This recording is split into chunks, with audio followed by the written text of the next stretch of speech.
Hi అండి, నేను మీ Chandrika. Welcome back to ask kitchen wonders. ఈరోజు మన కిచెన్లోని హెల్తీగా బ్రేక్ఫాస్ట్ అయినా డిన్నర్కైనా దేనికైనా సరే ఇది సెట్ అవుద్దండి. అంత బాగుంటుంది. డయాబెటీస్తో బాధపడుతున్న వాళ్ళకి, బరువు తగ్గాలనుకున్న వాళ్ళకి, షుగర్ పేషెంట్స్కి అందరికీ కూడా హెల్త్ రెసిపీ అన్నమాట.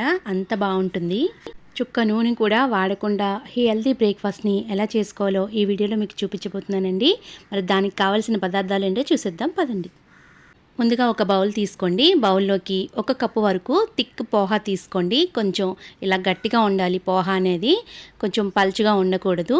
ఇలాంటి పోహా అయితే మనకి ఈ రెసిపీకి చాలా బాగుంటుంది. 2-3 సార్లు దీన్ని వాష్ చేసుకోండి. వాష్ చేసుకొని నీళ్ళంతా వంపేసి ఉత్తి అటుకులు మాత్రమే తీసుకోండి. ఇలా తడితడిగా ఉండాలి. చూడండి, ఇక్కడ నేను చూపిస్తున్నాను కదా, ఇలా ఉండాలన్నమాట. ఇలా నానబెట్టుకున్న పోహాని ఒక 10 నిమిషాలైనా సరే పక్కన మూత పెట్టి పక్కన పెట్టండి. ఇప్పుడు 10 నిమిషాలు నానబెట్టిన తర్వాత ఒక ప్యాన్ తీసుకోండి. ఇప్పుడు దీంట్లోకి 1/2 కప్ వరకు తామర గింజలు వేయండి. పూల్ మక్నా అంటే మనకి సూపర్ మార్కెట్లో దొరుకుతాయి అన్నమాట. ఈ పూల్ మక్నాని క్రిస్పీగా వేయించుకోవాలి. మనం నొక్కితే కరకరలాడేలా ఉండాలన్నమాట. అలా వేయించుకుంటే పూల్ మక్నా అనేది మనకి పంటి కింద తగులుతూ చాలా బాగుంటుందన్నమాట తినేటప్పుడు. ఇలా వేయించుకున్న పూల్ మక్నాని పక్కన పెట్టండి. ఇప్పుడు పోహా నానిందో లేదో చూద్దాం. మనకి పర్ఫెక్ట్గా చక్కగా నానిపోయిందండి. పోహా నానిన తర్వాత వాటర్ అంతా అబ్జర్వ్ చేసుకొని ఇలా కొంచెం గట్టిగా ఉంటుంది.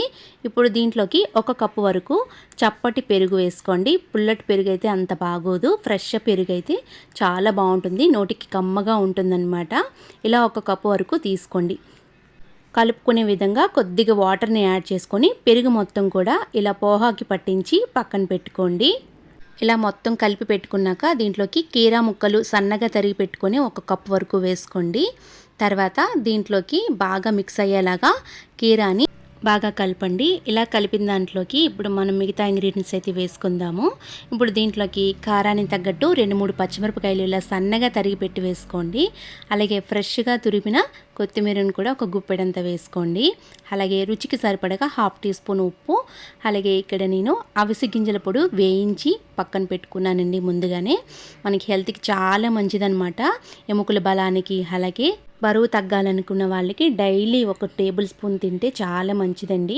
ఇప్పుడు దీంట్లోకి మనం ముందుగా వేయించుకున్న తామర గింజలను వేసుకోవాలి, పూల్ మక్నాని. అలాగే వేయించుకున్న పల్లీలు ఇలా రోస్టెడ్గా వేయించుకోండి. ఇలా మధ్య మధ్యలో వేసుకుంటే చక్కగా మనకి తినేటప్పుడు బాగా తగిలి పంటి కింద చాలా బాగుంటుందన్నమాట. కమ్మటి టేస్ట్ ఉంటుందన్నమాట. పల్లీల్ని పూల్ మక్నాని లాస్ట్లో వేయడం వల్ల తినేటప్పుడు క్రిస్పీగా తగులుతూ చాలా బాగుంటాయి అన్నమాట. అంతేనండి, చాలా సింపుల్ అయిన డిన్నర్ ఆర్ బ్రేక్ఫాస్ట్కి చాలా సింపుల్ రెసిపీ అండి. దీనిలో వేసిన ఇంగ్రీడియంట్స్ అన్నీ కూడా మనకి బాడీని చలవ చేసేలాగా ఉంటుందన్నమాట.